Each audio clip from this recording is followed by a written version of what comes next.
राधे राधे मित्रों, जय गौ माता। बाबा रामदेव से हम सब परिचित हैं।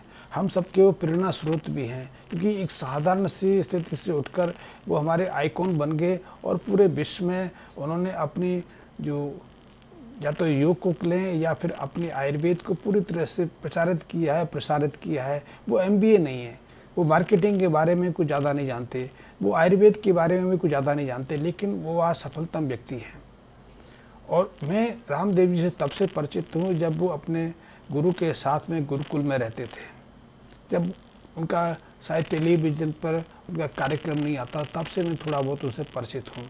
उन्होंने उस समय मुझे एक दो दवाइयाँ भी दी थी, खैर उनके जिक्र तो मैं नहीं करूँगा, लेकिन वो बहुत साधारण से थे। लेकिन आज उन्होंने अपने बुद्धि से, अपनी प्रवीण चतुराई से, अपनी सही प्लानिंग से अपने साम्राज्य को पूरी दुनिया में फैला दिया है। आज वो एक से एक अद्भुत काम कर रहे हैं और जो पुराने बिजनेसमैन थे, पुराने व्यापारी थे, उनको भी उन्होंने सदमे में डाल दिया है। यहाँ तक कि बाबा रामदेव की योजनाओं से मल्टीनेशनल कंपनियां भी भयभीत होने लगी हैं कि मल्टीनेशनल कंपनियों को भी उन्होंने एक तरह से भारत से सिकोड़ना शुरू कर दिया है। इस सब के पीछे बाबा रामदेव की दो तीन विशेषताएं हैं। यदि हम उनको जान लेंगे तो अपना यदि हम कोई काम कर रहे हैं, जैसे कि बहुत सारे मित्र हैं गौपालन का काम कर रहे हैं, गौ के आधार पर कई तरह के प्रोडक्ट बनाते हैं, या दूसरे छोटे मोटे काम कर रहे हैं, या कुछ ऐसे हैं जो किसानी के क्षेत्र में हैं और किसानी के क्षेत्र में ही आगे बढ़ना चाहते हैं। वहाँ भी वो कई तरह के प्रयोग करते हैं, कई तरह के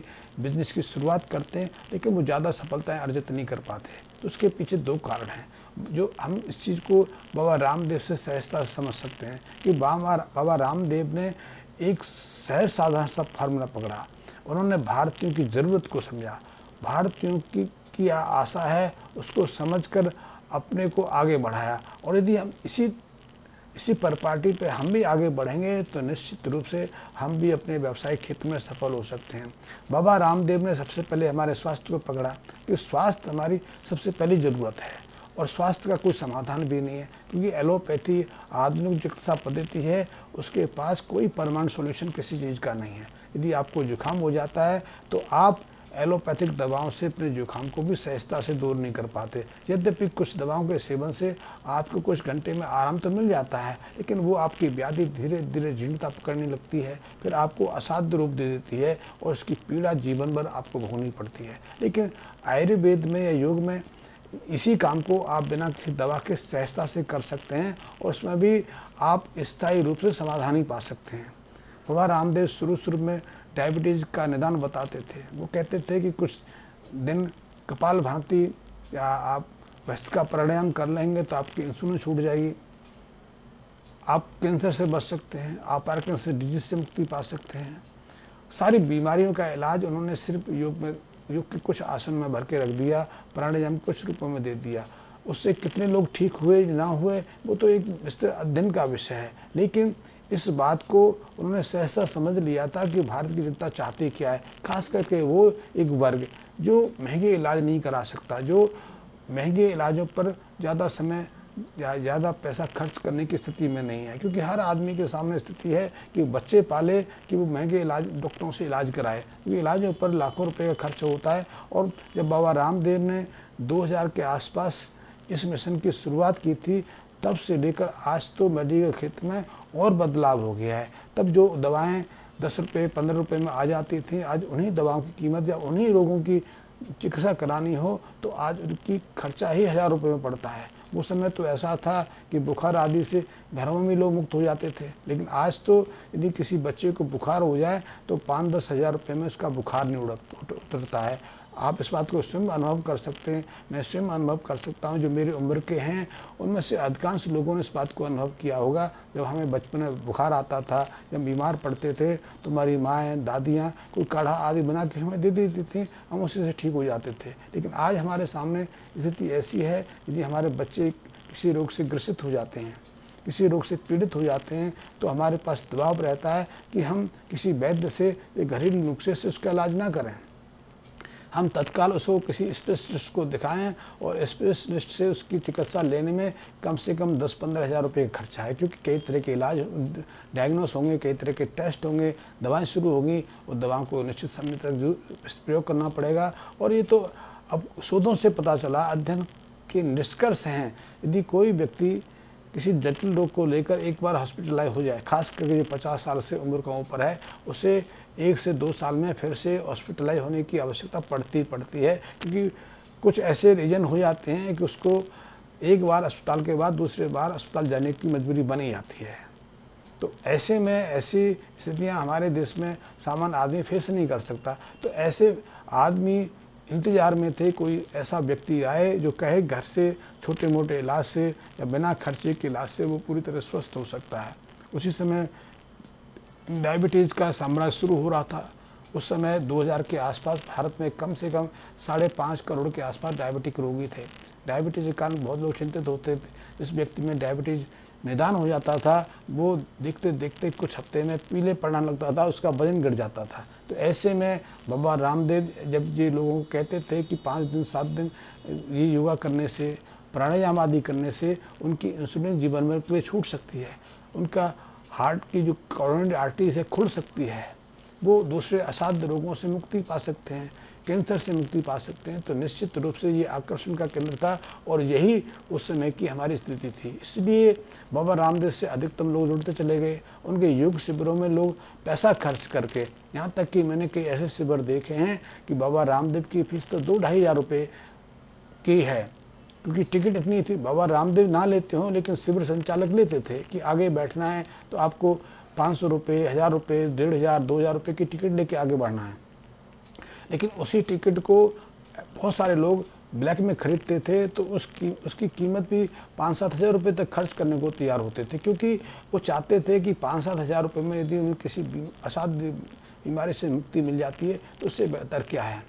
तो जैसे कि एडवर्टाइजमेंट होती हैं, बहुत सारे वैद्य हैं, बहुत सारे हकीम हैं, बहुत सारे लोग हैं, बीमारियों की गारंटी इलाज करने की कोशिश करते हैं, तो हम भी बहका जाते हैं, हम भी भ्रमित हो जाते हैं। एक बार सही रास्ते को छोड़कर दूसरे रास्ते पर चल पड़ते हैं। तो वही यहाँ हुआ। मैं इसको नहीं कहता कि उसमें कोई वास्तविकता ठीक नहीं थी, कुछ लोग ठीक भी होंगे, लेकिन आज भी हमारे देश में वही बीमारियाँ बहुत तीव्र गति से आगे बढ़ रही हैं। 2000 के आसपास हमारे देश में 3-4 करोड़ के आसपास डायबिटिक रोगी थे, लेकिन अब तो हमारे देश की वयस्क आबादी में 26 से 28 करोड़ प्रतिशत लोग ऐसे हैं जो डायबिटीज़ से ग्रसित हैं। इनमें से अधिकांश लोग इंसुलिन लेते हैं, अधिकांश लोगों को दूसरी जटिलताओं का सामना करना पड़ता है, किसी को मोतियाबिंद उतर आता है, किसी को उसके कारण हृदय संबंधी व्याधियाँ शुरू हो जाती हैं, किसी किडनी खराब हो जाती है, बीपी बढ़ने का, स्ट्रोक होने की समस्या तो आमतौर पर डायबिटिक रोगियों को देखने को मिल जाती है, किसी की चमड़ी खराब हो जाती है। तो डायबिटीज़ के साथ में दूसरी जो जटिलताएँ होती हैं उनकी तीव्रता बढ़ी है, घटी नहीं है, रोगी भी बढ़े हैं। इसी तरह अन्य रोगियों की संख्या में निरंतर वृद्धि हो रही है। तो कैंसर के रोगों की बात करें तो जिस कैंसर को बाबा रामदेव कुछ प्राणायाम से तक करने से स्थायी रूप से मुक्त हो जाने की घोषणा करते थे, उन कैंसर रोगियों की संख्या भी निरंतर बढ़ती जा रही है। तो यदि आप भी कोई प्रोडक्ट बनाते हैं, मैं बाबा रामदेव की इस विशिष्टता का मुरीद हूँ, मेरे वो प्रेरणा स्रोत हैं कि उन्होंने अपने योग को स्थापित करने के लिए, अपनी पतंजलि आयुर्वेदिक श्रृंखला को स्थापित करने के लिए एक अच्छी मार्केटिंग स्ट्रेटेजी अपनाई है। उन्होंने उस चीज़ अपने जो मार्केटिंग के लिए एक आधार तैयार किया, एक स्थूल आकृति निर्धारित की, क्योंकि हम ज़रूरत के अनुसार से, हमारे सामने वाले क्या ज़रूरत है, हमारे समाज हमसे क्या अपेक्षा करता है, वो किस मुसीबत में है, हम यदि उसको ध्यान में रख के उसके अनुसार आगे बढ़ेंगे, उसका सॉल्यूशन उसके सामने रखेंगे, तो निश्चित रूप से वो आपसे जुड़ेगा। तो आपको भी ऐसा ही करना है। यदि आप गाय माता की सेवा में लगे हैं, गाय के प्रोडक्ट बनाते हैं या खेती संबंधी कार्य से जुड़े हुए हैं, खेती संबंधी में प्रोसेसिंग यूनिट में आना चाहते हैं, क्योंकि वो भी बड़ा क्षेत्र है। आपको जानकर आश्चर्य होगा कि आज भी हमारा जीआरडी का एक बड़ा हिस्सा खेतों से आता है, किसानों से आता है। वैसे भी गाँवों में आज भी हमारे देश की 65-70% आबादी रहती है, और वही आबादी खेती से भी जुड़ी हुई है, और वही आबादी हमारे दूसरे सेक्शन से भी जुड़ी हुई है। आर्मी का 60% हिस्सा गाँवों से आता है, पुलिस का 60% हिस्सा गाँवों से आता है, चाहे ऑफिसर शहरों से आते हों। और इसी तरह दूसरे क्षेत्रों में देखें, आप बैंकों में जो जितना जमा करते हो उससे कम आप लेते हो, जबकि शहरों में ये उल्टी है। शहरों में व्यापारी वर्ग जितना बैंकों से उधार लेता है, कर्ज लेता है, उसकी तुलना में जमा करने की उसकी कैपेसिटी बहुत कम है, जबकि गाँवों में इसका बिल्कुल विपरीत है। तो गाँवों पर शहर निर्भर करते हैं। गाँवों के लोग यदि खरीदारी नहीं करें तो मार्केट में स्लो पड़ जाती है, धीमी पड़ जाती है। तो ऐसे में यदि आप किसी गांव में रह के कोई व्यवसाय शुरू करना चाह रहे हैं, चाहे वो कृषि संबंधी हो या गाय के प्रोडक्ट संबंधी हो या कोई दूसरे संबंधी हो, तो आपको सफल होना है तो एक स्ट्रेटेजी अपनाने की आवश्यकता है। स्ट्रेटेजी का आधार ये हो सकता है कि लोग क्या चाहते हैं, जो समस्याएं आपने फेस की हैं उनका सॉल्यूशन लेके आइए। आप उनका सॉल्यूशन लेके आएंगे तो आप समझ लो कि आप समाज के सॉल्यूशन की समस्या लेके आएँ। आपने यदि इसका निराकरण खोज लिया है तो वही निराकरण आप लोगों को बताएं, तो निश्चित रूप से एक बड़ा वर्ग आपसे जुड़ने को तैयार है, आपके प्रोडक्ट लेने को तैयार है, आपके पीछे चलने को तैयार है। तो यदि बिजनेस स्टडी की बात करें तो आप बाबा रामदेव से बहुत कुछ सीख सकते हैं। बाबा रामदेव के अलावा कई और लोग हैं, उनसे भी हम प्रेरणा ले सकते हैं। इनके बारे में भी चर्चा फिर हम आगे करते रहेंगे। और हाँ, अब मैं आपसे रिक्वेस्ट करूंगा, यदि आपने अभी तक मेरे चैनल को सब्सक्राइब नहीं किया है तो सब्सक्राइब भी कर लें और मेरे बेल आइकन को प्रेस कर लें, ताकि हर नोटिफिकेशन आपको समय पर उपलब्ध होती रहे। धन्यवाद मित्रों।